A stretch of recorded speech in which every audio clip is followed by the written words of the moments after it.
y B diferencial de n. ¿Qué significado físico tiene esto? Porque, a ver, van a ver que en todos los análisis termodinámicos que hagamos de los sistemas, en muy pocos casos nos vamos a referir a variables en valores absolutos. Casi siempre vamos a hablar de variación de entropía, variación de energía interna, variaciones de volumen, ¿sí? Entonces, acá juega un papel muy importante el diferencial total, ¿sí? Que es justamente la ecuación diferencial que representa esas variaciones que estamos hablando. Si ustedes se ponen a pensar, prácticamente en todo el mundo que nos rodea, nosotros no tenemos variables absolutas. Yo siempre pongo de ejemplo que si bien estamos acostumbrados a hablar de altura, uno puede decir, bueno, tal persona mide 1,85 m. ¿Pero qué estoy haciendo en realidad? Midiendo una variación. Estoy midiendo una variación de altura entre un valor de referencia, que en este caso sería el suelo, donde están los pies de esa persona que está parada, y la altura donde está su cabeza. Pero es una variación. Cuando yo digo, tal persona mide 1,80 m, 1,60 m, 1,70 m, estoy, si se quiere, estamos hablando en realidad de variaciones de altura.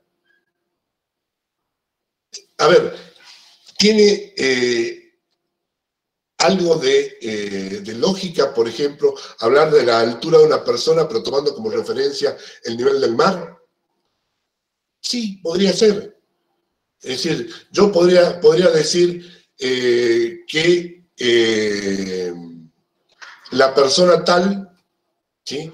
El señor Daniel Gali, mide 1.251,8 metros sobre el nivel del mar. Y está bien. Y está bien. Por supuesto de que es simplemente un problema de escala. Entonces, si ustedes se ponen a pensar, en casi todos los casos yo estoy hablando de variaciones de esa variable de estado. ¿Está? Lo mismo cuando uno hace una medición. Si yo digo, esta cuadra tiene 100 metros, ¿qué es lo que estoy haciendo? Lo que estoy haciendo es comparar la distancia desde que inicia la cuadra hasta que termina con una medida que se llama metro. Y al medir lo que estoy diciendo es, si digo mide 100 metros, estoy diciendo en esta distancia cabe 100 veces esta unidad que yo llamé metro. ¿Está? ¿Por qué hago estas aclaraciones? Porque para nosotros es más importante la ecuación diferencial que la ecuación integrada. ¿Sí?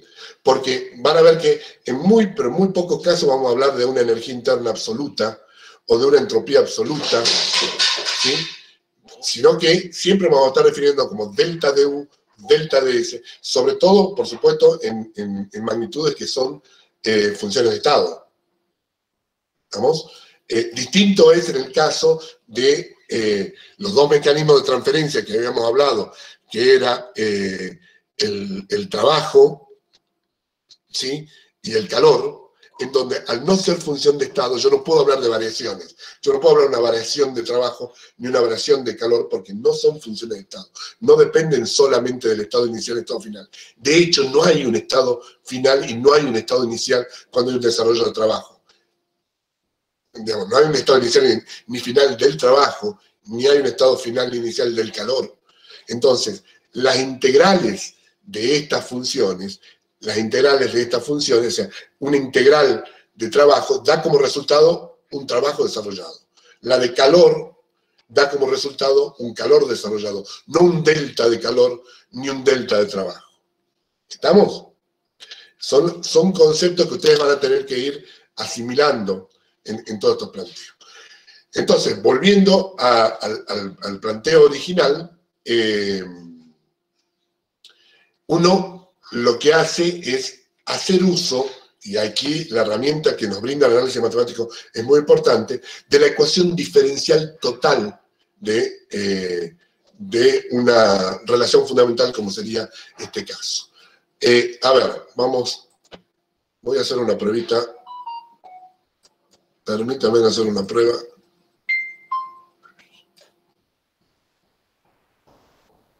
Si yo esto...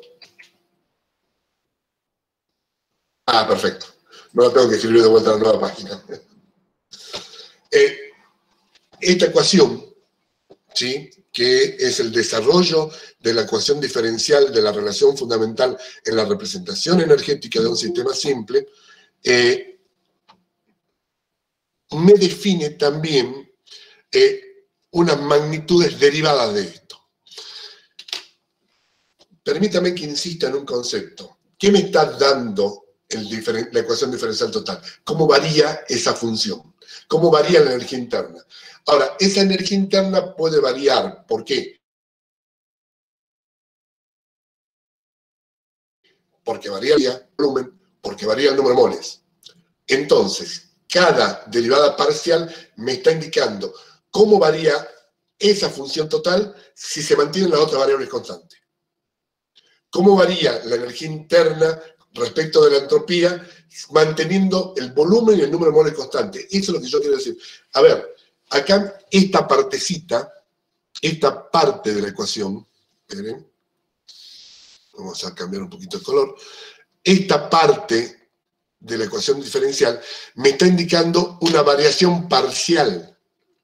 O sea, está bien el término matemático, es la derivada parcial. Me indica, che, esto varía, cuando varía la entropía, el aporte de la entropía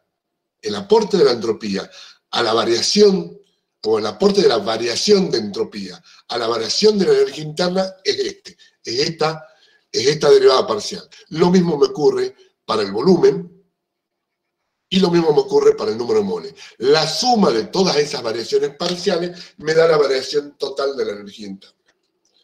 ¿Está? Bien.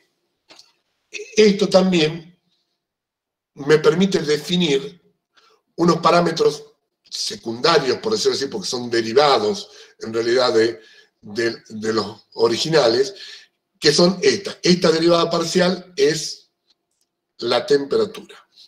Esta derivada parcial es menos la presión. Recuerden que el menos es por el problema de la convención de signo nuestro. Y esta derivada parcial es el potencial químico mu, es la letra mu, ahí está, del componente que estoy en ese momento analizando. Esto también implica un montón de cosas.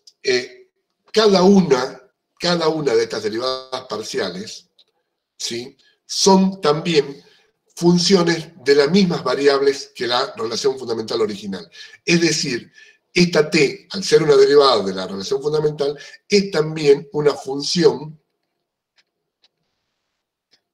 de S, de B y de N. Lo mismo, la presión es una función de S, B y N. Y para el potencial químico, de igual forma. ¿Sí? Está en función de S, de B y de N. Pero acá tenemos ya una cuestión. Si habíamos dicho que en la función entropía, a través del tercer postulado, era una función aditiva, es lo mismo que decir que es una función homogénea de primer orden. ¿Sí? Físicamente significa que son propiedades extensivas. Si yo la puedo sumar a las propiedades, es una propiedad extensiva, depende de la masa. Cuando yo planteo las ecuaciones, las derivadas parciales dentro de la ecuación diferencial total, al derivar una ecuación homogénea de primer orden, ¿qué obtengo? ¿Se acuerdan? Si yo tengo una ecuación homogénea de primer orden y calculo la derivada, ¿cómo es esta derivada? ¿Homogénea de qué orden es? Pueden contestar en el chat o pueden habilitar el micrófono. ¿De segundo orden? No, al revés. Al revés. Cuando yo derivo, ¿qué hago? Bajo el orden. Claro. Entonces sería de 0. Cuando estoy derivando, el orden baja. Entonces, las derivadas parciales primeras, si la ecuación original era de primer orden, las derivadas parciales son de orden 0. ¿Sí? Y al ser de orden 0, lo que me está implicando físicamente que son propiedades intensivas. Por el solo hecho de ser derivadas primeras de la original. Acá en el chat me contesta 0, efectivamente es así. ¿Sí? Entonces, en este caso, T y potencial químico, ¿sí?, son propiedades intensivas.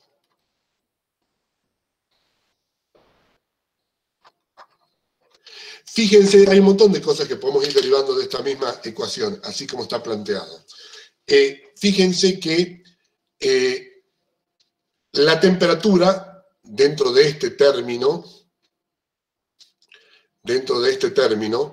la temperatura está vinculado a una variable, la temperatura como propiedad intensiva está vinculada a una variable extensiva, que en este caso es la entropía. Es decir, si yo ahora reescribo en función de esa definición, reescribo el diferencial total de U, es T diferencial de S menos P diferencial de B más mu diferencial de N. Entonces, acá yo empiezo a definir ciertas cosas. La temperatura está asociada, entre comillas, a la variación de entropía, o la entropía. La presión está asociado al volumen, y el potencial químico de un determinado componente está asociado a su número de moles. ¿Sí? Entonces, estos son T y S, P y B, mu y N, son los que se llaman pares conjugados.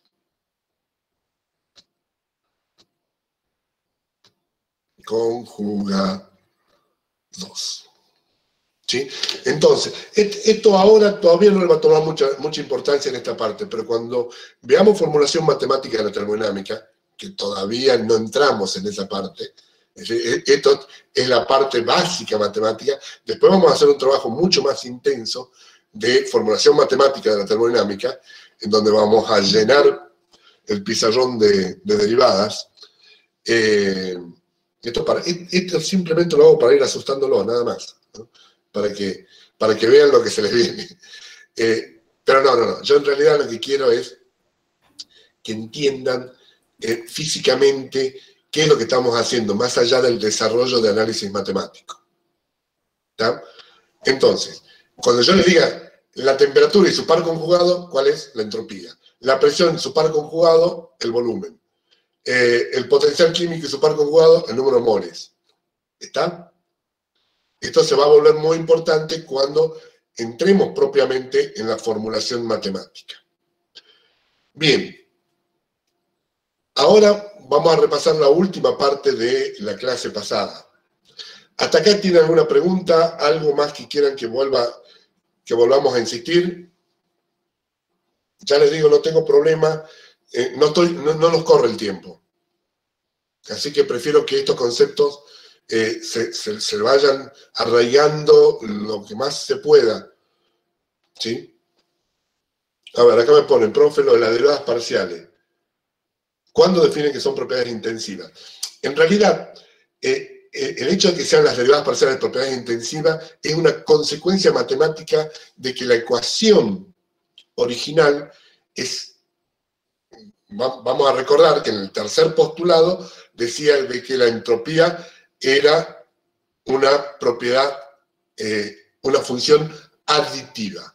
Si yo digo que es una función aditiva, estoy marcando que es una propiedad extensiva, que depende de la masa. ¿Por qué? Porque la puedo sumar.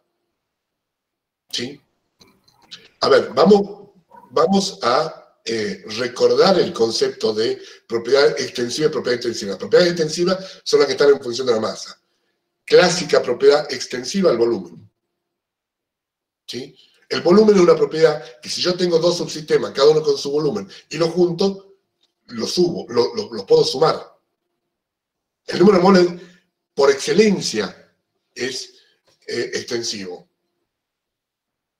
¿Está? Pero si yo tengo un litro de agua que está a 20 grados centígrados y tengo 2 litros de alcohol que están a 50 grados centígrados, si los junto, no puedo sumar las temperaturas. La temperatura es físicamente muy claro que no es una propiedad extensiva. Matemáticamente, ¿cómo surge que es una propiedad intensiva y no extensiva? Por el hecho que es la derivada primera de una función que es homogénea de primer orden.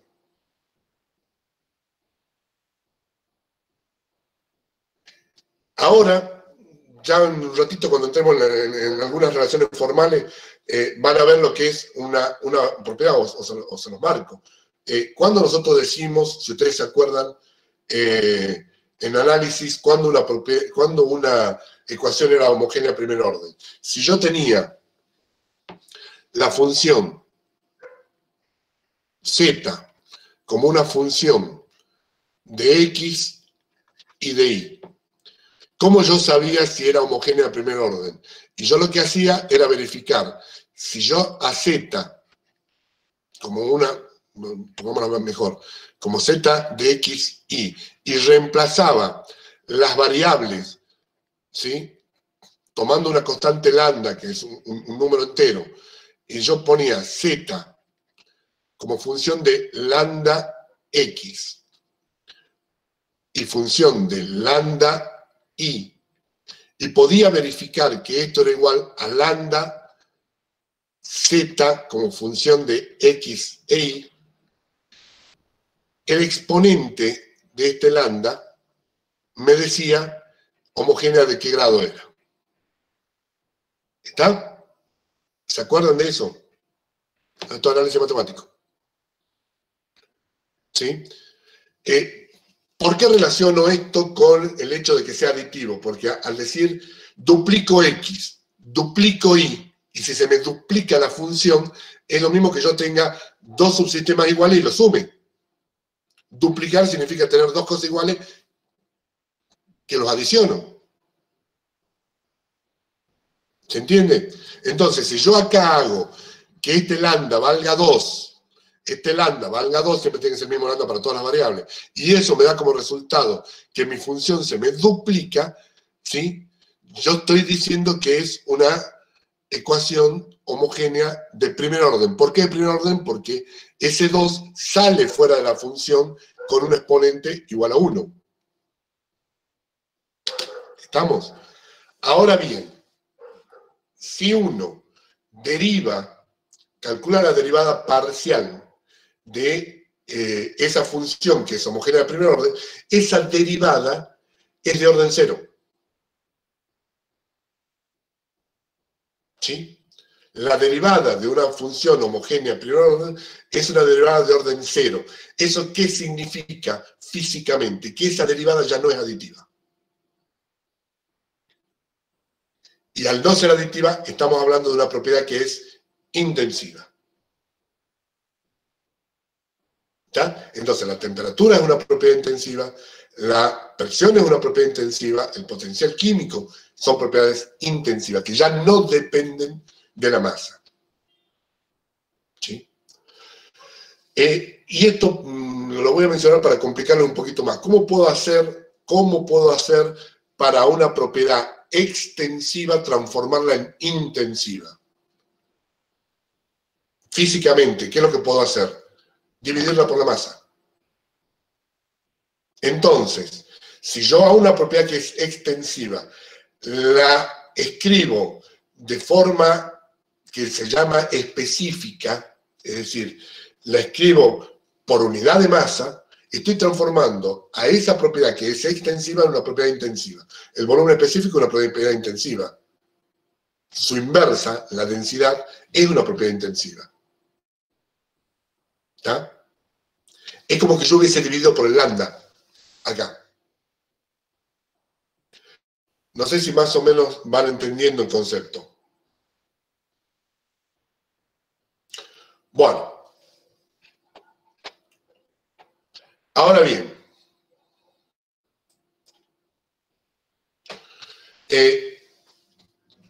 haciendo uso de el hecho de que la función entropía, de acuerdo al segundo postulado, tenía que cumplir la condición de que en el equilibrio sea un máximo, eso implicaba que hay dos condiciones. Para que una función sea un extremo, tiene que cumplir dos condiciones. La primera es que su diferencial primero sea igual a 0, ¿sí? Y la segunda condición que debía cumplir es que si es un máximo, su diferencial total segundo debía ser menor que 0. Por ahora dejamos esta condición para estudiarla más adelante. Y nos focalizamos en esta condición. ¿Sí? Si yo digo que la función de entropía es un máximo en el estado de equilibrio, ¿sí? Puedo decir que el diferencial total primero de esa función es igual a 0. ¿Está? Es condición necesaria, aunque no suficiente, para definir un extremo. Es un punto crítico. No necesariamente punto crítico. Nosotros llamamos punto crítico a otra cosa después, ¿no? Ah, bien, bien. No, desde el punto de vista del análisis matemático, decía yo, ¿no? Digamos, es un extremo. Sí. Ese extremo puede ser un máximo, puede ser un mínimo, o puede aparecer el punto de ensilladura, ¿sí? Que es cuando el diferencial segundo es igual a 0.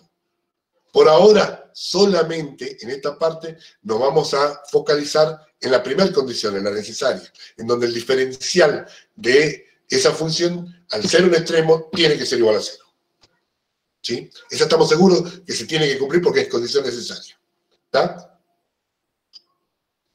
Bueno, haciendo uso de esa propiedad y haciendo uso de lo que se llama condición de cierre o condición de contorno en los problemas matemáticos, es decir, una segunda ecuación que me permita a mí resolver un determinado problema.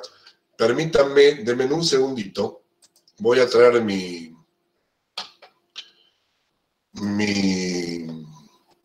grafiquito de la clase pasada.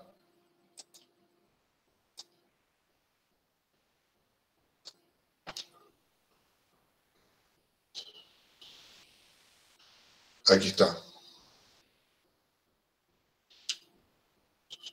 ¿Se acuerdan de este gráfico? ¿Cómo olvidarse? Saben que me salió medio borroso, no sé por qué. Ya sé por qué. Espérenme un segundito que yo metí la pata.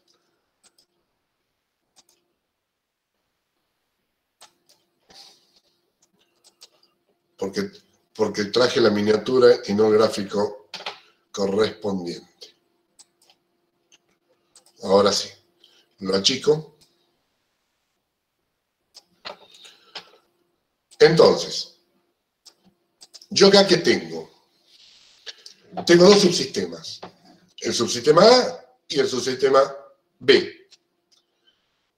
Cada uno está confinado y está restringido por sus propias ligaduras internas. No se asusten con el concepto de ligadura interna, es simplemente algo que evita que el sistema evolucione. ¿Sí? Es si yo tengo un cuerpo determinado. Yo hasta el día de hoy no me explico cómo aprobé dibujo técnico. Yo tengo un cuerpo dado que está sujetado por un determinado soporte. Acá vamos a hacer algo más fácil. ¿Sí? Y yo sé que, y acá está el suelo, ¿sí? Por ejemplo, este soporte, este que está aquí, es una ligadura interna. Es una restricción que me impide de que este sistema evolucione hacia otro estado. O sea, ¿por qué el cuerpo no cae al suelo? Porque está esa restricción. ¿Está? Si yo saco ese soporte, si yo hago que este soporte rebata, o sea, venga para aquí,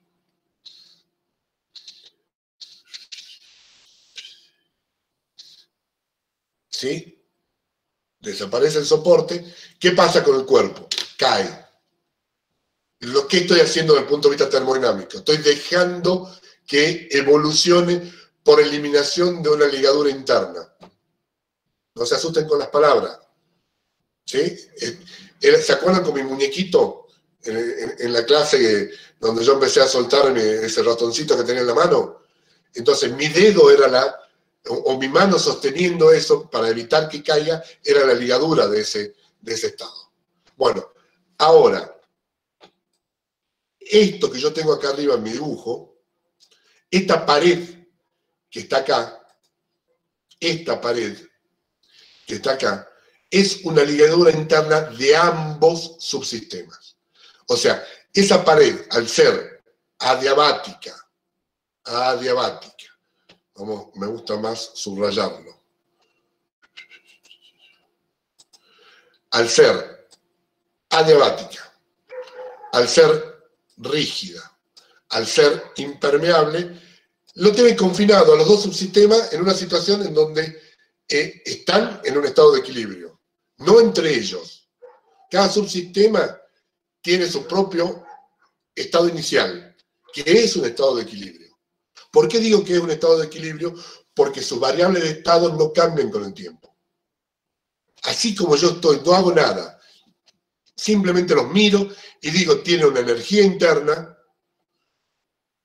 vamos a hacer algo,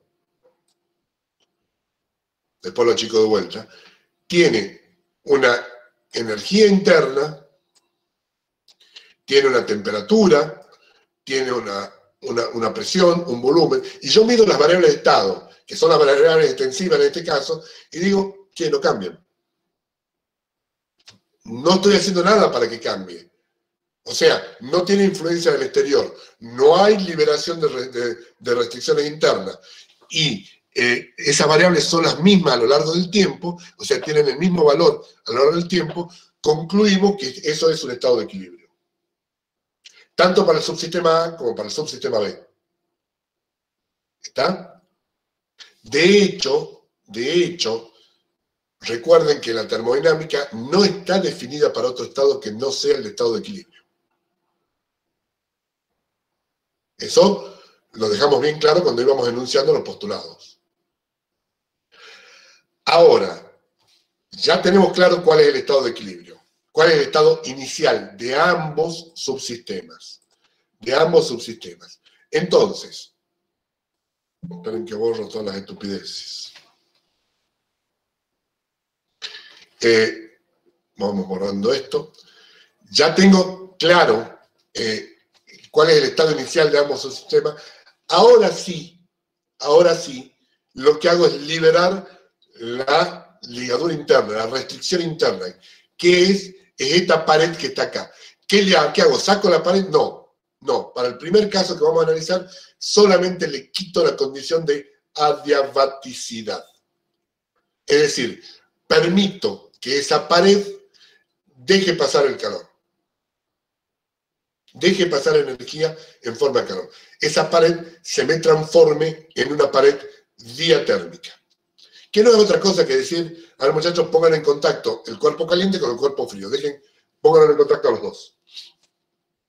Es muy importante también tener en cuenta de que todo el sistema compuesto es necesario que esté aislado. ¿Para qué? Para que influencias externas no me interfieran en la evolución de mis dos subsistemas. ¿Sí? Bien. Entonces, ¿qué es lo que quiero hacer? Quiero saber cómo va a ser después de un determinado tiempo, cuando ambos subsistemas alcancen un nuevo estado de equilibrio, ¿sí? ¿Cuál va a ser ese nuevo estado de equilibrio?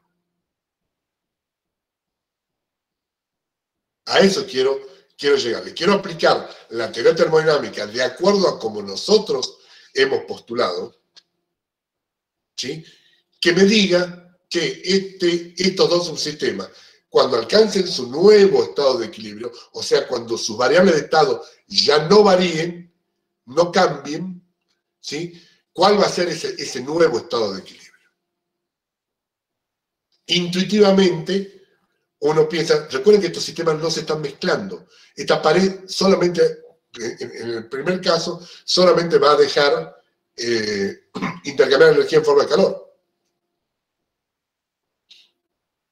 Es como si, a ver, esa pared celeste tiene una capa de tergopol, de telgopor en realidad, que es aislante del calor. Y yo en un momento dado meto la mano y le saco el tergopol, pero dejo todo el resto de los componentes de esa pared.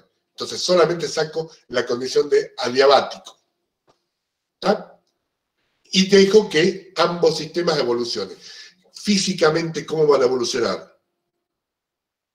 Según mi intuición física previa, va a pasar energía del cuerpo más caliente al cuerpo más frío. En donde caliente y frío no son otra cosa que conceptos sensoriales, en donde uno puede percibir a través del sentido del tacto, che, esto está más caliente y esto está más frío. Eso es lo que yo previamente espero. Ahora, tengo que plasmar esa expectativa que tengo aplicando la teoría termodinámica tal cual la formulé. Entonces, ¿cómo se hace eso? Bueno, estos dos subsistemas, ambos, tienen una relación fundamental que es del tipo S, función de U, B, ay Dios, tengo que hacer la B, que no se confunda con la U.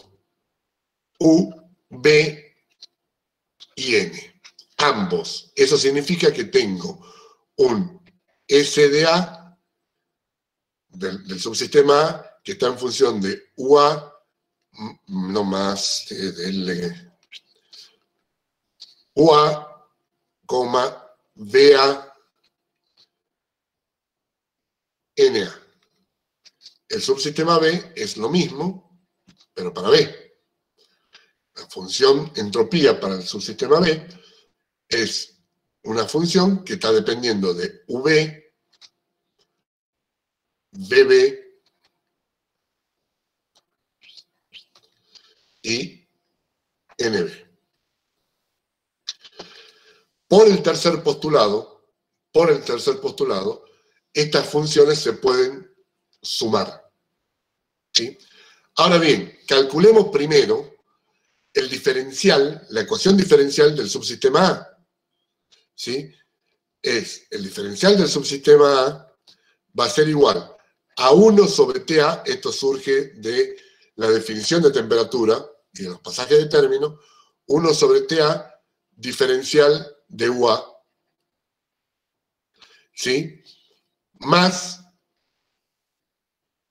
TA sobre TA diferencial de VA menos MUA sobre TA diferencial de NA. Y ocurre exactamente lo mismo para el sistema B. ¿Sí? O sea, voy a tener el diferencial de SB es 1 sobre TB diferencial de V más PB sobre TB diferencial de BB menos mu B sobre TB diferencial de NB. ¿Cuál va a ser la ecuación diferencial de la entropía total del sistema compuesto A más B? La suma. ¿Por qué? Porque me dice que la entropía es una propiedad aditiva. Es una propiedad aditiva. Si quieren, acá nomás ya podemos poner hacer algunas simplificaciones. ¿Cuáles? Para ya no escribir tanto. Yo sé que la pared es rígida. O sea que durante todo este proceso en donde liberé la adiabaticidad de esa pared, el volumen del sistema A y el volumen del sistema B no cambiaron. Porque la pared no se movió. Entonces, por el hecho de que la pared es rígida, no tengo variación de volumen en ninguno de los dos subsistemas, y también la pared sigue siendo impermeable, o sea, no me está dejando pasar masa a través de esa pared. Por lo tanto, acá tampoco tengo y acá tampoco tengo. Entonces, las ecuaciones diferenciales de las entropías de cada subsistema se limita solamente a los términos donde hay variación de energía interna. Ahora sí,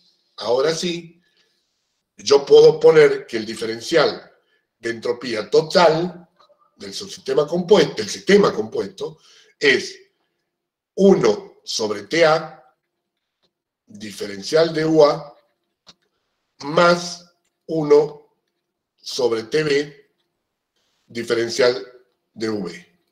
¿Hasta acá alguna duda? ¿Hay algo que no entiendan hasta esta parte?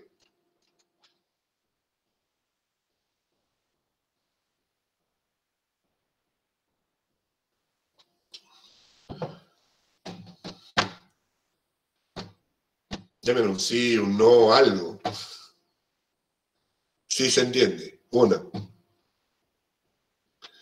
Bueno. Perfecto. ¿Cómo extraño ver las caras para saber si me están siguiendo o no? Pero bien. Entonces, ya está. Ya tengo la ecuación diferencial de entropía total para este sistema compuesto.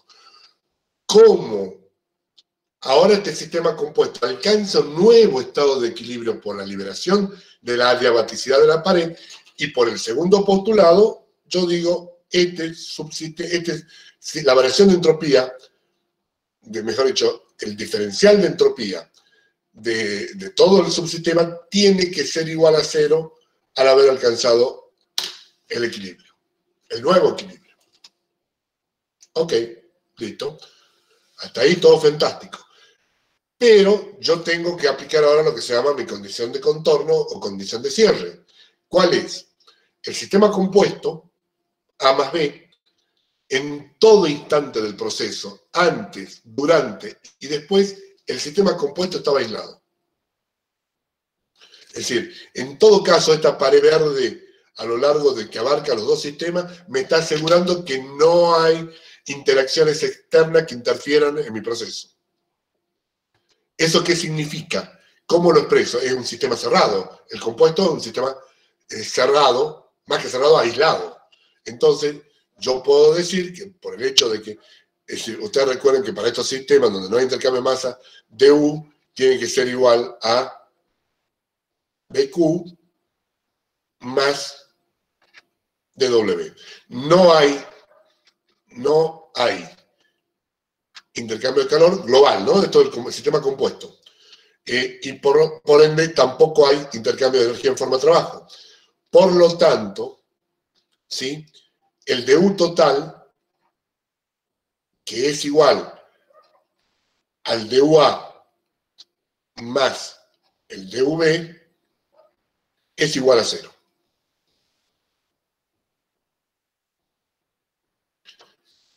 Eso significa que cualquier variación de energía interna que sufra el subsistema A es igual a menos la variación de energía interna que va a tener el subsistema B. ¿Cuándo? Siempre. En todo proceso, en todo momento.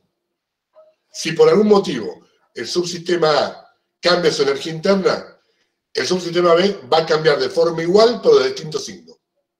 Si uno aumenta, el otro disminuye. y viceversa. Esto está dado simplemente por la ley de conservación de energía. Entonces, ahora sí, haciendo uso de esta ecuación, en la de el diferencial de la entropía, ¿qué tengo? ¿Qué me queda? Me queda que 1 sobre TA, diferencial de UA, más 1 sobre TB. En vez de dV pongo menos de UA, por lo tanto acá pongo el signo menos adelante, diferencial de UA. Y esto es igual a 0. Como el diferencial de UA tiene un valor distinto de 0, porque si hay intercambios de energía entre los subsistemas, va a cambiar la energía interna, esto me está implicando, en realidad, que 1 sobre TA va a ser igual a 1 sobre TB. Esto es una predicción. Esto es, ya me está diciendo, tus sistemas van a evolucionar hasta, si lo dejas, le das el tiempo suficiente, hasta que alcance el nuevo equilibrio. Y ese nuevo equilibrio va a estar marcado por el hecho de que las temperaturas en ambos sistemas van a ser iguales. Es lo que se conoce como el nombre de criterio de equilibrio térmico. Oscar, Sí. ahí hay una alumna que pregunta si cuando la pared que separa es rígida, los sistemas están aislados. Cuando ponen la condición rígida, asumimos que los subsistemas son aislados. No. A ver. Para que estén aislados los subsistemas, no tiene que haber intercambio de energía de ningún tipo. ¿Sí? En realidad están aislados los sistemas en esta primera condición. A ver para que me entiendan. Acá, así como está, ahí sí yo puedo decir que cada subsistema está aislado. ¿Por qué? Porque esta pared, digamos, esta verde de afuera de por sí es una aislación, estoy seguro. Pero esta pared, así como está planteando la celeste, así como está planteada, no me deja pasar calor porque es adiabática. No me deja pasar energía en forma de trabajo porque es rígida. O sea, no puedo intercambiar trabajo en forma de expansión mecánica. Y recuerden, cuando dice expansión, también incluye la compresión. Y también es impermeable, por lo tanto no me permite intercambiar materia. Entonces, ahí, en esta condición, digo que los subsistemas están originalmente aislados. Cuando lo queremos hacer evolucionar, quitando la condición de adiabaticidad, ahí ya dejan de estar aislados porque estamos permitiendo un intercambio de energía en forma de calor. No sé si eso contesta a la pregunta.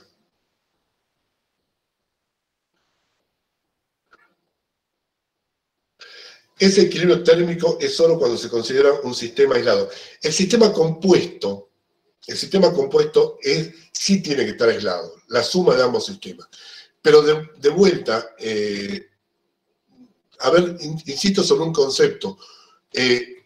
Uno puede tener 3, 5, 10, 20 subsistemas que interaccionan entre sí, y uno imaginariamente los puede aislar a todos. ¿Sí? O sea, el concepto de aislar un sistema compuesto para poder estudiar qué pasa entre los distintos subsistemas es por el hecho de evitar que haya influencias externas en mi análisis. Porque fíjense que si yo no aíslo el sistema compuesto, corro riesgo de que haya intercambio, que algo o alguien me esté calentando el subsistema A. Entonces, no voy a sacar este resultado. ¿Qué pasó acá? ¿Sí? Por eso es necesaria hacer la aislación del sistema compuesto, completo. ¿Sí? Acá me preguntan por qué 1 sobre TA es igual a 1 sobre TB. Es un problema matemático. Me faltaría un paso. Saco factor común. A ver, acá. Saco factor común diferencial de UA. Entonces tengo 1 sobre TA menos 1 sobre TB por diferencial de UA igual a 0. Y acá se ve más claro. Si yo tengo un producto que es igual a 0, significa de que uno de los dos factores es 0, o los dos. Pero estoy seguro que diferencial de UA no es 0. ¿Por qué estoy seguro que no es 0? Porque sé que hubo transferencia de energía en forma de calor entre los subsistemas. Entonces, ese diferencial de la energía interna del subsistema A no es 0. Entonces, si el producto de eso, de ese diferencial, da 0, significa que el otro factor es 0. Significa que esto es 0.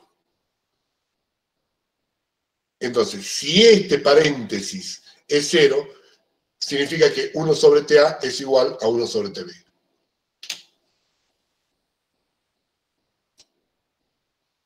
No sé si aclara eso la pregunta. Bien. Esto lleva al criterio de equilibrio térmico. ¿Qué hicimos? Vamos a hacer una fracción de todos los pasos matemáticos. De vuelta. Teníamos dos subsistemas, le liberamos una ligadura interna, los dejamos evolucionar y aplicando el postulado, los postulados,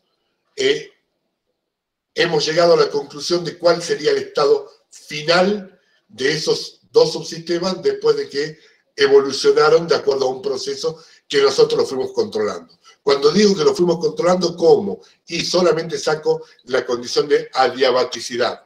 Entonces, dejamos que esos subsistemas evolucionen de una determinada forma. ¿Está?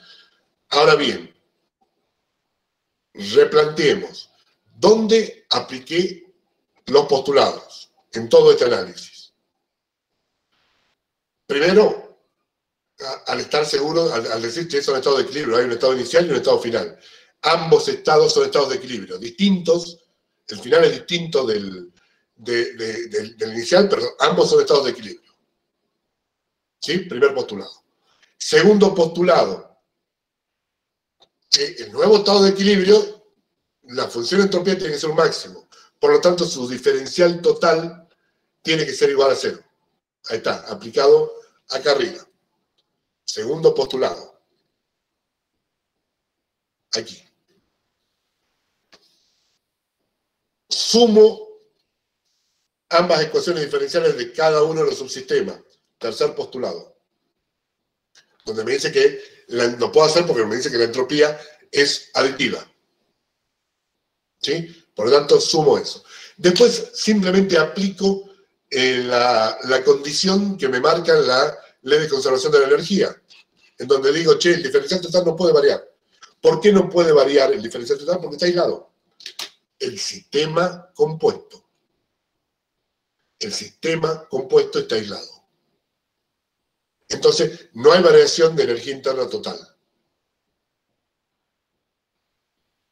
Eso me permite a mí decir que la variación de energía interna de un subsistema es igual a la variación de energía interna del otro subsistema cambiado de signo.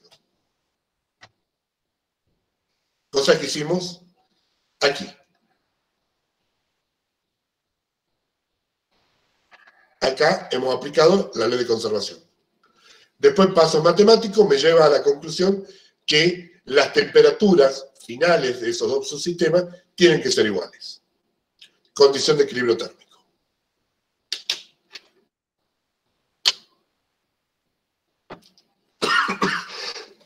Perdón. ¿Quedó claro hasta ahí?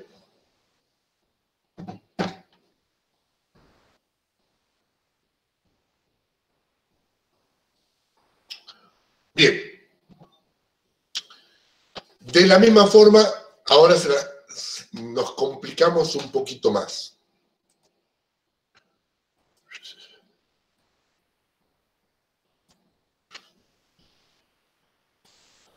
vuelvo a copiar mi sistema aquí. Y ahora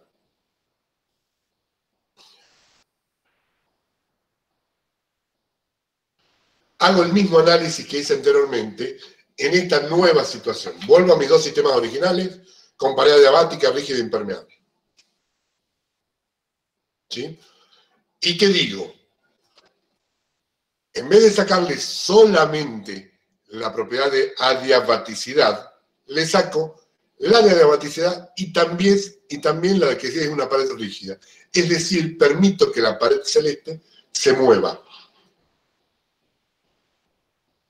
¿Sí? Intuitivamente, si yo dejo que la pared se mueva, ¿qué es lo que va a intentar? ¿Cuál va a ser el nuevo estado de equilibrio? Cuando, desde el punto de vista físico ahora, cuando van a alcanzar el nuevo estado de equilibrio de los dos subsistemas. Cuando las presiones se igualen. Cuando uno empuje igual que el otro. Dicho en diálogo coloquial. ¿Sí? Cuando uno empuje igual que el otro, es donde tengo un equilibrio de fuerza. Esto viéndolo desde el punto de vista físico nada más. Ahora, es interesante analizar esto desde el punto de vista termodinámico y a la luz de los 4 postulados de vuelta. Entonces, hago el mismo análisis que hice anteriormente. Este mismo análisis, esta primera parte es igual, solo que acá ya no voy a poder simplificar el volumen de ambos subsistemas porque el volumen va a variar. Entonces, fíjense,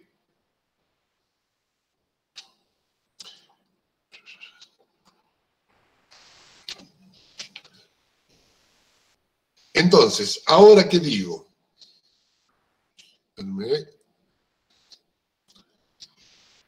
¿Cómo planteo el diferencial total? Bueno, me voy a saltar pasos porque ya lo vimos recién.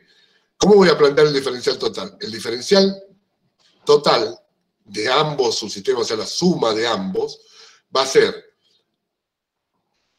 dUA sobre TA, ¿sí?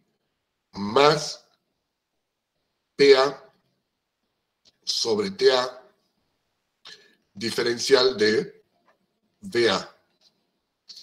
Recuerden que cada uno de los subsistemas originalmente están en función de U, B y N. Si la pared sigue siendo permeable, N no sufre variación. ¿Sí? Eso es lo que me permite ahora plantear solamente en estos términos. Más, ¿sí? dV sobre TV más PV sobre TV. Diferencial de el volumen B. Esta es la ecuación diferencial, o sea, de variación de entropía del sistema compuesto, bajo esta condición. Esto, en el equilibrio, en el nuevo equilibrio, tiene que ser igual a 0. Segundo postulado. Bien. Veamos las condiciones de cierre. Como tengo dos variables, voy a tener dos condiciones de cierre. Una es el balance de energía de vuelta, igual que el ejemplo anterior, en el caso anterior.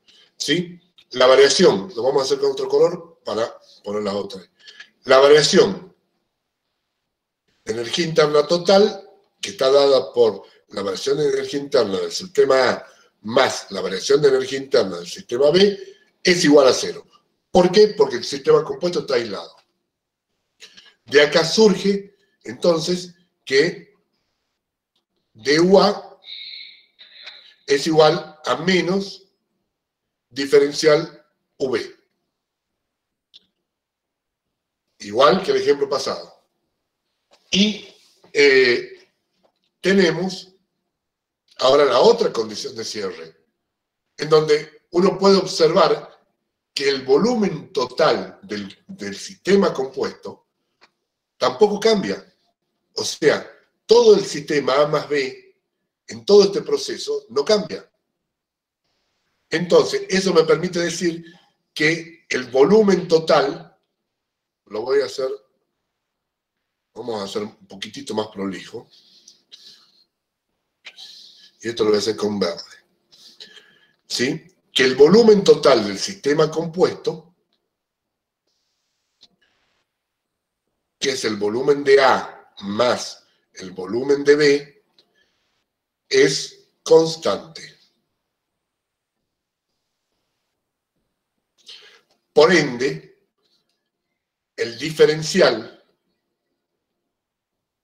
del volumen A más el diferencial del volumen B es igual a 0.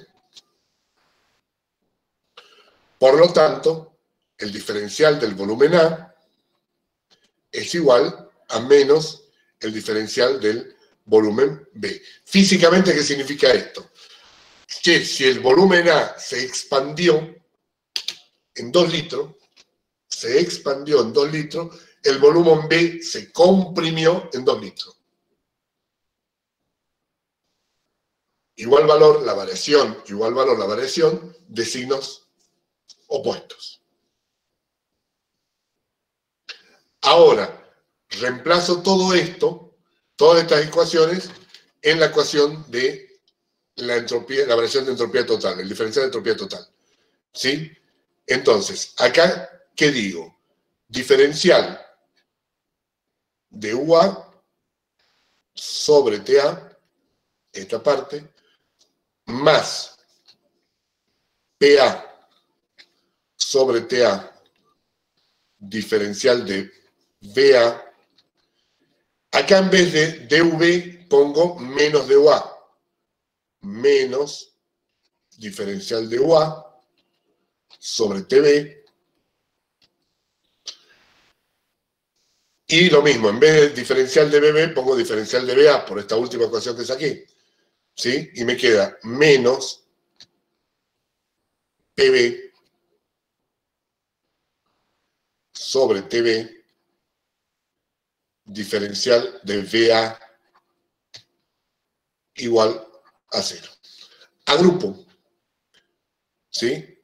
Paréntesis 1 sobre TA menos 1 sobre TV diferencial de UA, ¿sí? Más PB, paréntesis,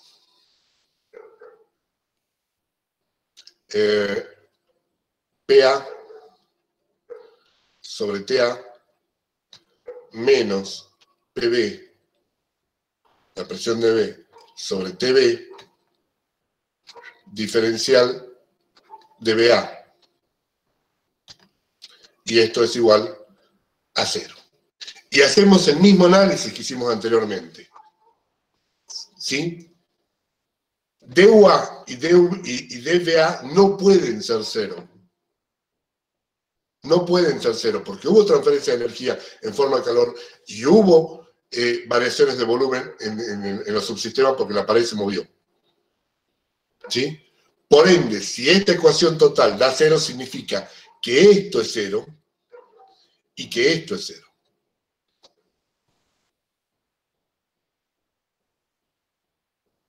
De hecho, si se quieren, por el ejemplo anterior en la diatérmica, ya 1 sobre TA menos 1 sobre TV es igual a 0.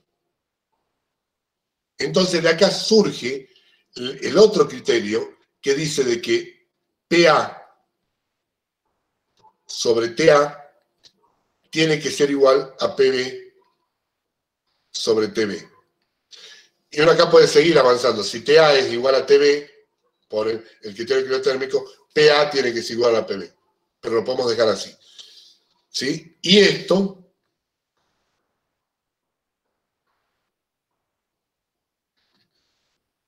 es el criterio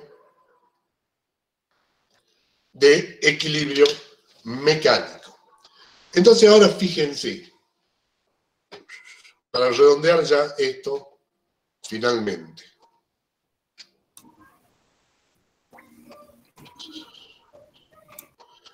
Ahora, ¿qué puedo decir?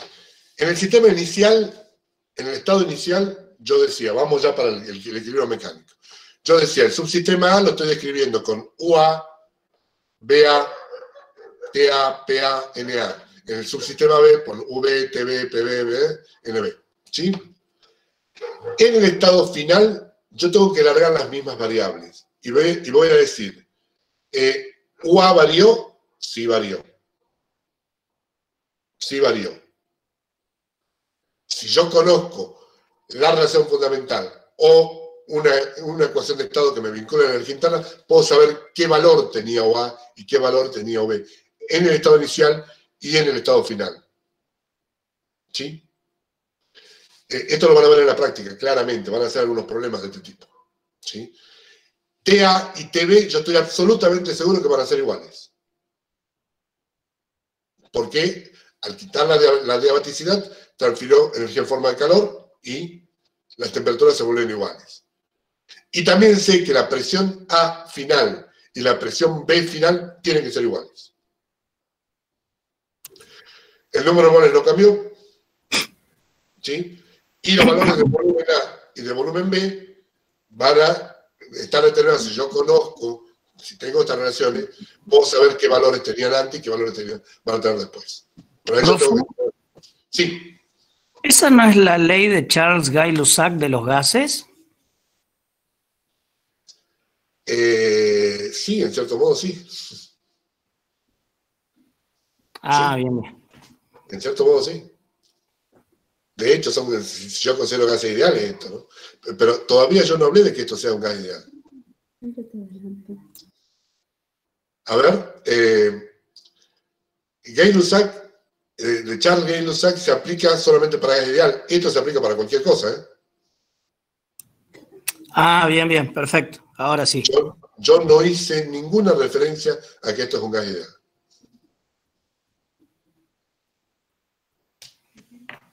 Pero sí, lo puedo resolver por gas ideal por el hecho de que PA sobre TA es igual a... estoy pensando mientras estoy hablando. N no cambia, R no cambia. Sí cambia el volumen. No lo voy a poder derivar directamente. No, esto me parece que es directamente, digamos, acá se da para cualquiera. Adentro puedo tener un gas real y se tiene que cumplir esto, seguro.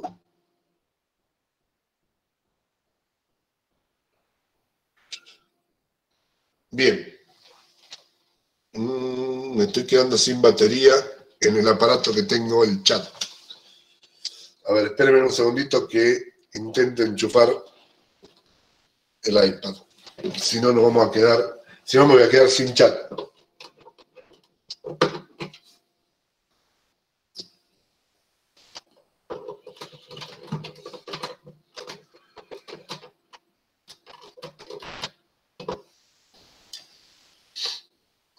No importa. Intentemos no quedarnos sin chat. No puedo enchufar esto ahora. Bien. O sea que lo tengo a Daniel Gali que me va a contar cada vez que alguien ponga algo en el chat. Bueno, ¿alguna duda hasta acá? Que ahora quiero entrar ya en algunas cosas más específicas. No, pero la verdad que me consume 1 hora y media todo esto. No importa, lo más importante es que ustedes entiendan.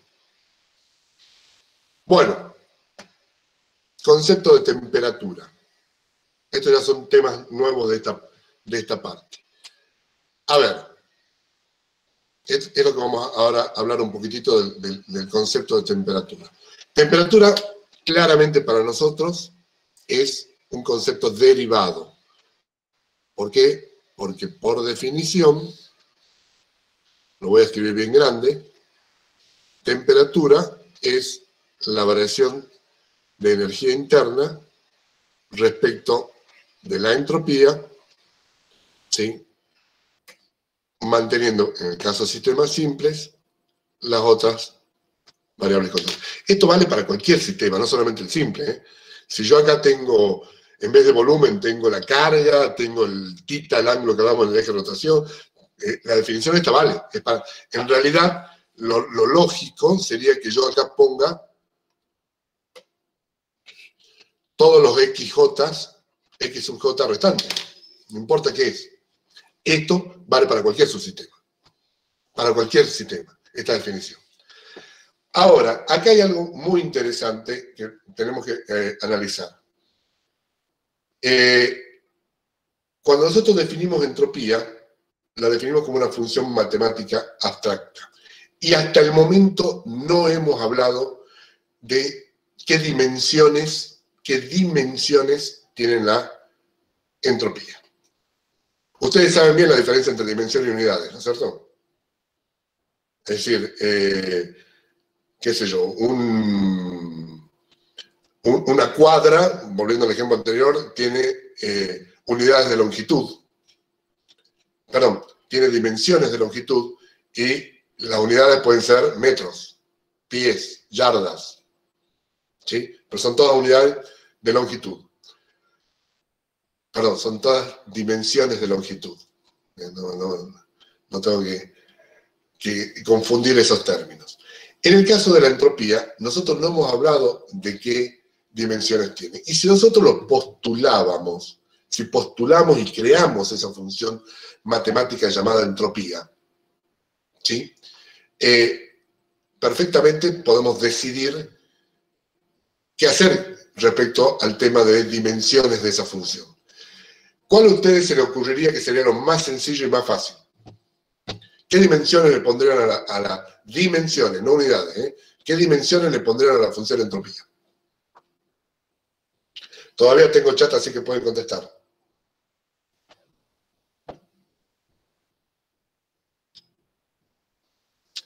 ¿Qué es lo más fácil? A ver. ¿Temperatura? No nos compliquemos la vida. Yo todavía ni siquiera, cuando postulé, ni siquiera hablé de temperatura, De energía, es una posibilidad, de energía. Ponerle a la entropía dimensiones de energía. ¿Están seguros? Potencia. Pero, a ver, open mind. ¿Qué es lo más sencillo? Abran la mente. ¿Qué es lo más sencillo de todo? En donde no me complico la vida. Ahí uno ha contestado. ¿Qué contestó? Ninguna puso. Ahí está, Ramiro Mamaní puso ninguna. Ramiro Mamaní, tenés 3 puntos adicionales para el final. Es lo más sencillo. Es lo más sencillo, que sea adimensional. ¿Para qué complicarnos la vida poniéndole dimensiones a una función que acabo de crear? ¿Saben qué, muchachos? Es adimensional y punto. Es lo más sencillo. ¿Sí? ¿Para qué complicarme? La complicación la vamos a tener ahora. De hecho, efectivamente, la entropía es adimensional. ¿Está? Y si la entropía es adimensional, ¿cuál sería la dimensión de temperatura? ¿Dimensión de qué tiene la temperatura? Miren lo que tiene en su pantalla.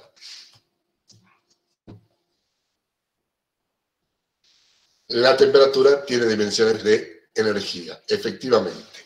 O sea, si, perdón, ya metí mal el... Si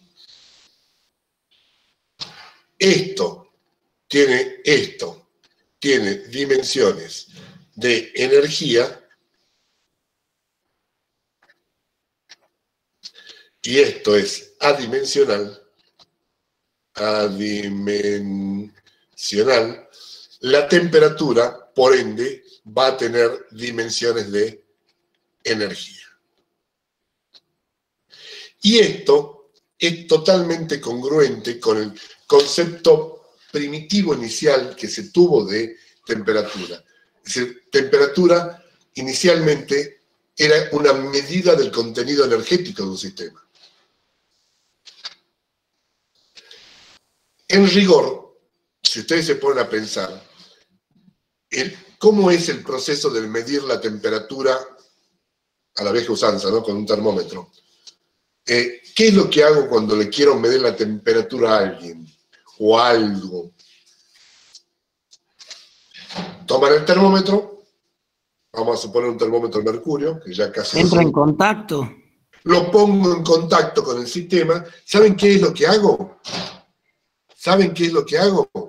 Transferencia de calor. Transferencia de calor. Hago esto.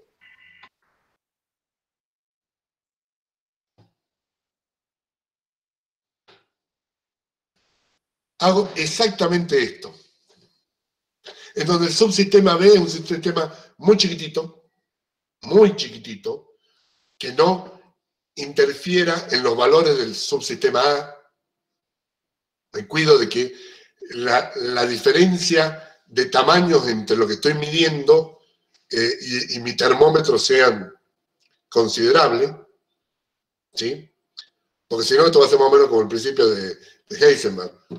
¿Sí? Si quiero medir la temperatura con un termómetro de mercurio a un cuerpo igual o de menor tamaño al cual estoy midiendo, le cambio la condición. ¿Está? Entonces, lo que hago con un termómetro es, en realidad, acoplarlo al sistema al cual me ve y dejo que fluya energía en forma de calor a través de una pared que es diatérmica, el bulbo del termómetro. Ahora, por supuesto que la cosa avanzó y tengo otras formas mejor, tal vez, de medir temperatura, pero básicamente cuando uno hacía con un termómetro hacía eso. Entonces, ¿qué hago? Dejo que fluya energía a mi subsistema termómetro. Esa energía interna del subsistema termómetro provoca un cambio visible en el subsistema B termómetro, como por ejemplo la dilatación del mercurio dentro de un capilar, y yo mido el contenido energético del otro subsistema. ¿Está? Ahora viene el tema. Si la temperatura tiene dimensión de energía, ¿qué es el grado centígrado, el grado Fahrenheit, el Kelvin, el Rankine? Son diferentes escalas. Son las unidades, exactamente. Ahí me pusieron también en el chat unidad, correcto. Son las unidades de la temperatura que se miden en escalas. Obviamente vamos a tener solamente algunas escalas de temperatura que andan dando vuelta por ahí, solamente algunas son termodinámicamente aceptables. ¿Sí? ¿Por qué? Porque tienen que cumplir desde el punto de vista termodinámico, tienen que cumplir que esta derivada tiene que ser mayor que 0. ¿Dónde dice que esta derivada tiene que ser mayor que 0? ¿Por qué les digo que tiene que ser mayor que 0 y tiene que cumplir la temperatura de esa condición? A ver si agarraron algo. Porque la entropía es una función creciente, puede ser. Por lo tanto, si yo la derivo, la derivada me va a dar mayor que 0. No está completa esa definición. No ¿El está segundo completa. postulado? No es el segundo. No es el segundo. ¿El tercero? El tercer postulado, que acá me lo han puesto en el chat. Es el tercer postulado que dice que tiene que ser monótonamente creciente con la energía interna. La entropía tiene que ser monótonamente creciente con la energía interna. Eso significa que la derivada parcial de la entropía respecto a la energía interna, o su inversa, que es lo mismo, tiene que ser mayor que 0. Entonces, acá yo desde el punto de vista del postulado ya estamos imponiendo que la temperatura tiene que ser, no puede tomar valores negativos. Por lo tanto, ya estamos acotando desde los postulados cuáles son las escalas de temperatura termodinámicamente aceptables. ¿Sí? Que por supuesto, ustedes ya lo saben, ninguna de las dos que anda dando vuelta en el mundo, para medir la temperatura ambiente, por ejemplo, son aceptables, ni la Celsius o centígrado, ni la Fahrenheit. ¿Sí? Entonces, hay que recurrir a escalas de temperatura que cumplan con la condición que siempre tienen que ser mayor que cero, ¿sí? Y que sean cero en lo que se llamó estado de cero absoluta, el estado de entropía cero, en realidad, por el cuarto postulado. ¿Está? Bien.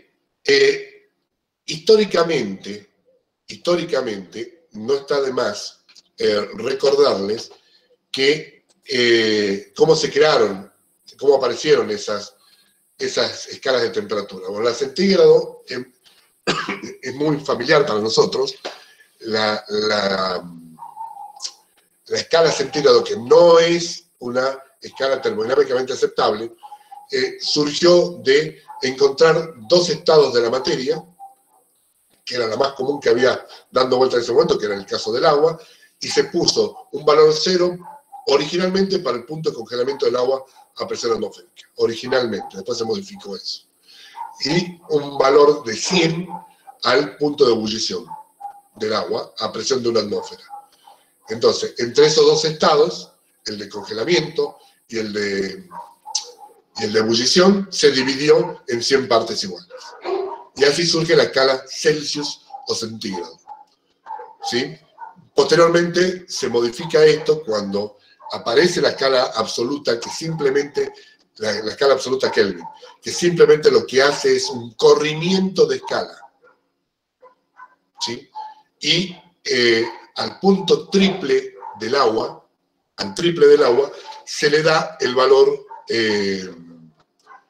273,15 o 16. ¿Sí? Bueno, la otra escala, que no está muy claro la Fahrenheit, cómo realmente surgió, porque históricamente no han logrado todavía ponerse de acuerdo de qué es lo que hizo Gabriel Fahrenheit para establecerla. La más aceptada es que tomó una mezcla criogénica de agua, hielo y cloruro de amonio, creo, y a eso tomó 3 puntos. La de la mezcla criogénica, que le dio el valor 0 Fahrenheit, que era parte igual de hielo, agua y cloruro de amonio. Se tomó la temperatura del cuerpo, de su propio cuerpo, y a eso le dio un valor de 100, después se corrigió. Es más, hay toda una anécdota que decían que Fahrenheit, cuando hizo eso, todo su estudio tenía fiebre, porque en realidad no es 100 grados Fahrenheit la temperatura del cuerpo. Y el tercer punto que toma es el de ebullición del agua y le da valor 212. ¿Sí? En realidad, lo que buscaba, él le da 96, a la temperatura del cuerpo le da el valor 96, y se lo da por el simple hecho que era múltiple de 12.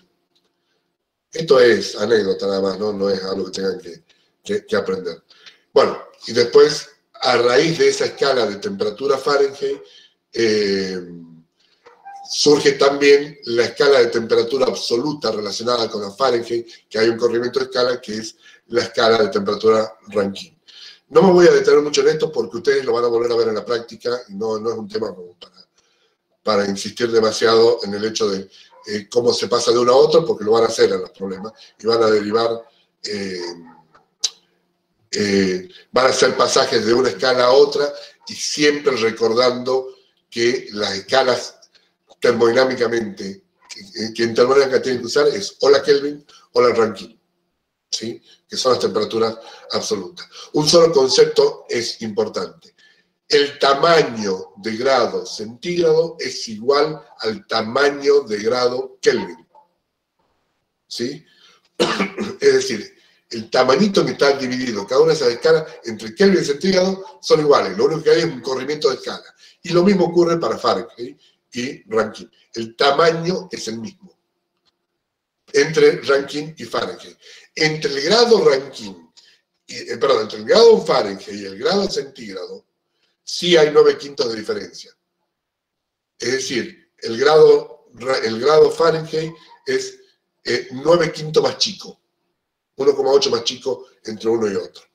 De vuelta, ustedes cuando hagan los problemas en la práctica lo van a ver. A ver, me quedan 15 minutos. Voy a dar un par de tres relaciones formales que me interesa que sepan, para después, si quieren, la clase del lunes volvemos a hablar sobre estas relaciones formales, pero sí me interesa dejarla formalizada. ¿Sí? Oscar, sí.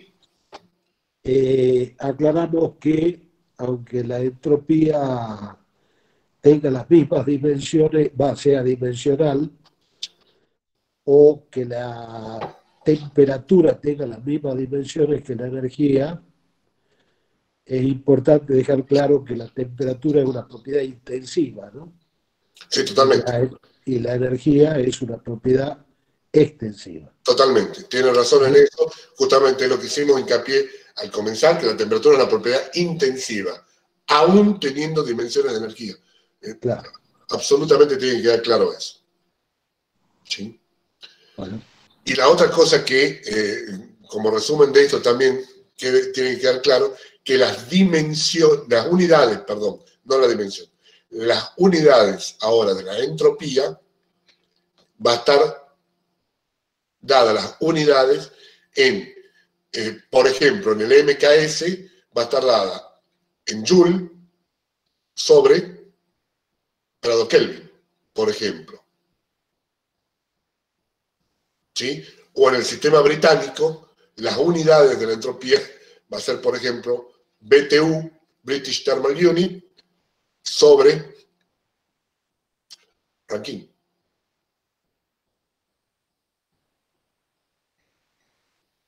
Estos no es igual, sino que son las unidades. ¿Está? Que dimensionalmente esto es energía y dimensionalmente esto es energía. La entropía es adimensional, pero las unidades son estas. ¿Estamos de acuerdo? También van a encontrar, y acá de vuelta vale la aclaración, que la entropía puede tener Joule sobre centígrados. Acá estamos refiriendo no a la escala de temperatura, sino al tamaño de grado. Que Kelvin y centígrados son lo mismo, Rankine y Fahrenheit son lo mismo. ¿Está? Bueno. ¿Algo más, Daniel, se te ocurre aclarar? Antes de entrar en la última parte de estructura formal. No, está bien. Está bien. Bueno, porque ahora simplemente quiero hacer mención a dos relaciones para dejarlo, digamos, dando vuelta al tema. En la próxima clase lo volvemos a retomar rápidamente. ¿Sí? Una es lo que se denomina ecuación de Euler, o Euler, si quieren ser más preciso. La ecuación de Euler,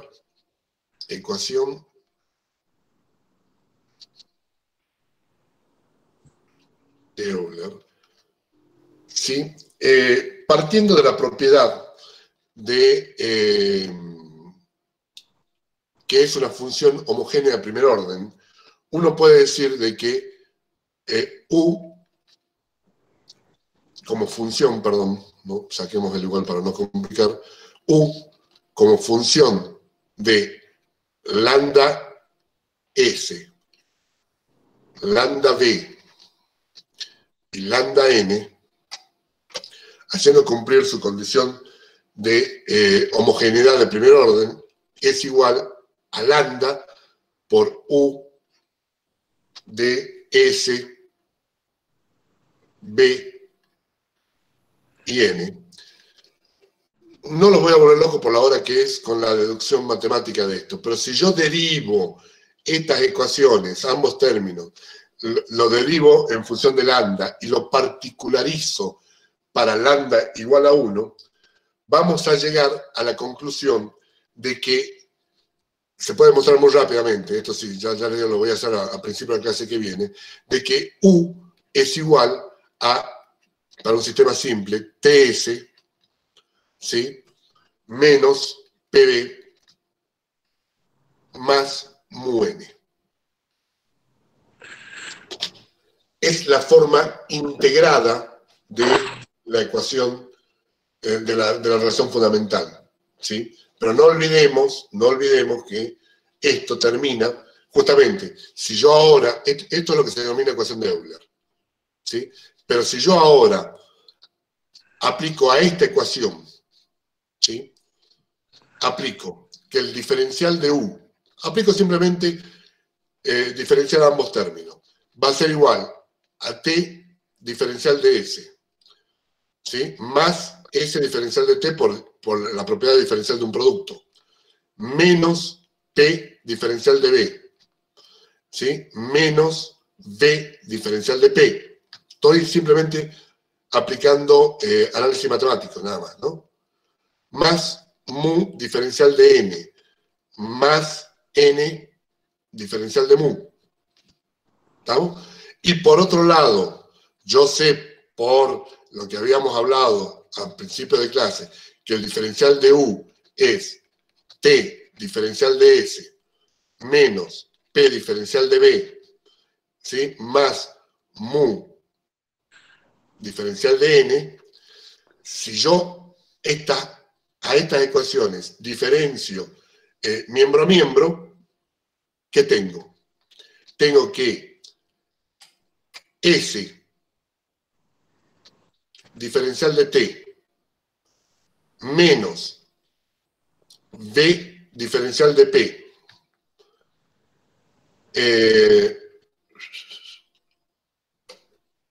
más N diferencial de mu es igual a 0.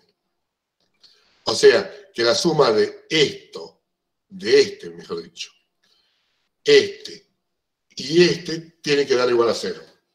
¿Sí? Si de aquí, si de esta ecuación despejo diferencial de mu y paso N al otro miembro dividiendo a S, tengo S específico, o sea, S chico, diferencial de T, ¿sí?, más volumen específico, volumen molar, porque está dividido por N, diferencial de P, tengo una ecuación que me vincula la variación del potencial químico con las otras variables, que se denomina ecuación de Gibbs-Duhem.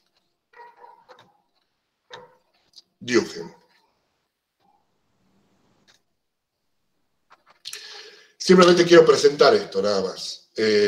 Después, al inicio de la clase que viene, vamos a mencionar, y si quieren podemos hacer una demostración entera, está en Calen también, de estas dos ecuaciones. Esta, que es la ecuación de Euler, que es la forma integrada, y esta, que es la ecuación de Gibbs-Duhem.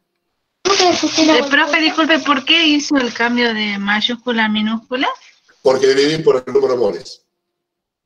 Ah, bien, gracias. Este número de moles lo dividí, entonces tengo S molar y volumen molar. Y cambiaron los signos por un pasaje de término, nada más. ¿Sí? Les decía que lo que me estaba faltando acá es poner que esta es la ecuación de Euler. O Euler sería la pronunciación correcta. ¿Sí? Simplemente las presento ahora. Iniciamos la clase que viene con esto. Bueno, me faltó un montón de temas, pero no importa porque ustedes mañana, en la práctica de mañana, van a tener en la primera parte, preparen todas las consultas que tengan de los prácticos anteriores que vieron, ¿sí? Váyanse preparados porque el ingeniero Castillo me dijo que se va a tomar por lo menos la primera media hora, los primeros 40 minutos de la clase de mañana en resolver consultas de los problemas que ustedes ya vieron. ¿Sí? Y entre mañana y el viernes van a resolver el práctico 5, que es el práctico de los postulados y los criterios de equilibrio. ¿Sí? Así que no me preocupa que no haya avanzado más en la clase de hoy. ¿Está? ¿Alguna pregunta?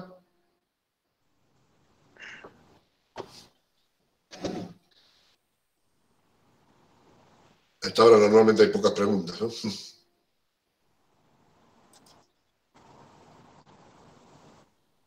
Bueno, detenemos la grabación acá.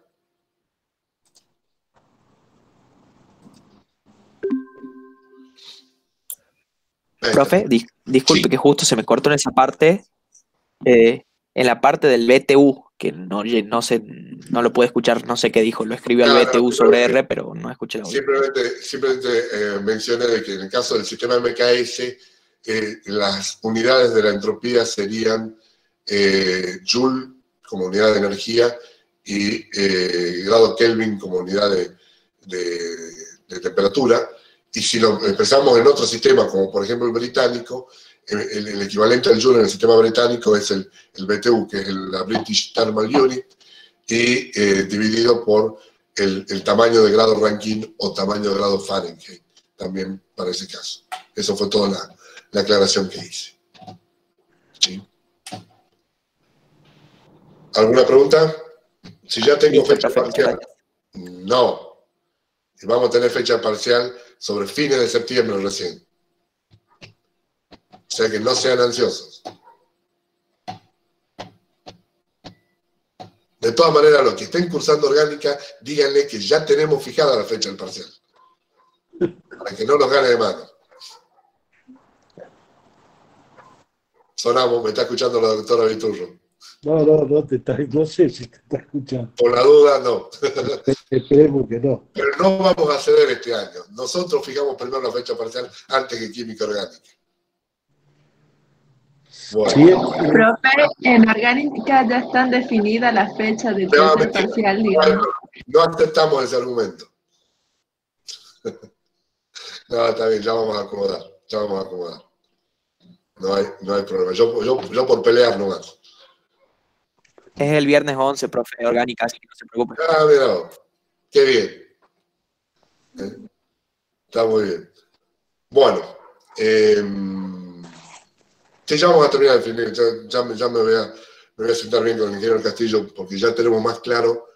Les adelanto que estamos muy bien con el régimen, digamos, con el tiempo dictado en la materia, así que nosotros además nos tomamos normalmente la semana anterior del parcial, toda la semana para dar consulta. ¿Sí? Pero por favor, no esperen hasta último momento para estudiar. Acá me pregunta cómo va a ser el parcial. Es fácil, el parcial le vamos a tomar un problema de termodinámica. Así que no se preocupen. Si ustedes estudian y saben termodinámica, no les interesa cuándo es la fecha, ni cómo es el parcial. Mientras sepan termodinámica, vamos bien. Nada. Ya vamos a ir charlando y dialogando con ustedes. Sí me interesa insistir sobre el hecho de que vayan estudiando de a poco, vayan sacándose las dudas, no hagan lo de siempre y lo que hacen todo el mundo y después andan corriendo tras el carro de me faltan 3 días, como no llego, profe, por favor, suspenda el parcial, lo que pasa es que es mucho, estudiamos otra cosa. No, intenten ir resolviendo los problemas desde ahora, vamos a consulta, volvemos a replantear las cosas, van a ver que la cosa sí es mucho más sencilla. Es decir, pero si se dejan estar con los prácticos, si se dejan estar con la teoría hasta último momento, obviamente van a tener problemas. ¿Sí? Desde ya les adelanto, los problemas que se toman en el parcial no tienen el nivel del problema de la práctica, no son como los problemas de la práctica, pero sí les garantizamos de que no hay ni un concepto que no se haya visto en la práctica ni en la teoría de que aparezca en el parcial. Todo lo que van a aplicar en el parcial se lo vio en algún problema de la práctica, en algún o algunos, o teoría. ¿Sí? Y ante cualquier queja de esto, diríjanse al doctor Gali, ya que él es el que impuso esta metodología a lo largo de todos los años de la Facultad de Ingeniería. Yo simplemente sigo esa escuela, nada más. Pero acuérdense que el parcial es a libro abierto, nosotros no... lo que queremos es que razonen y apliquen los conceptos que aprendieron. Por eso insistimos, vayan viendo desde ahora, no se dejen estar, resuelvan los problemas de la práctica. No hay cosa más linda que venga un alumno y diga, resolví el problema y me planté acá. No lo pude hacer todo porque intenté hacerlo por este camino y me planté. Intenté por este otro y me planté. Entonces ahí uno es donde empieza a generar un intercambio, uno discute, ¿sí? Uno como profesor aprende, che, mirá, siguieron este camino, está bien, está mal. Muchas veces me plantearon, hice este camino que yo nunca lo había visto. Y a veces uno tiene tendencia a decir, no, bueno, pará, no, esperemos un poquitito, déjame que lo estudie, y nos damos que es un camino perfectamente válido. Pero eso es, para tener ese intercambio, es importante que ustedes vayan estudiando y vayan ensayando sobre esto. No hay un caudal de información muy alto, es simplemente ensayo y vayan encontrándose con problemas.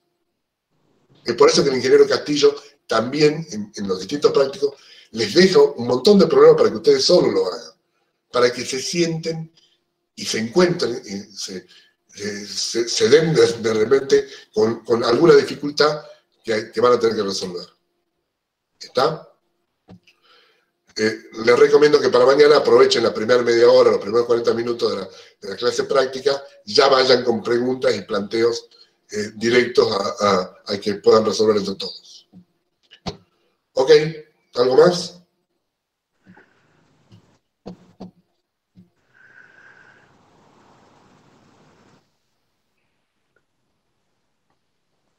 ¿Nada más?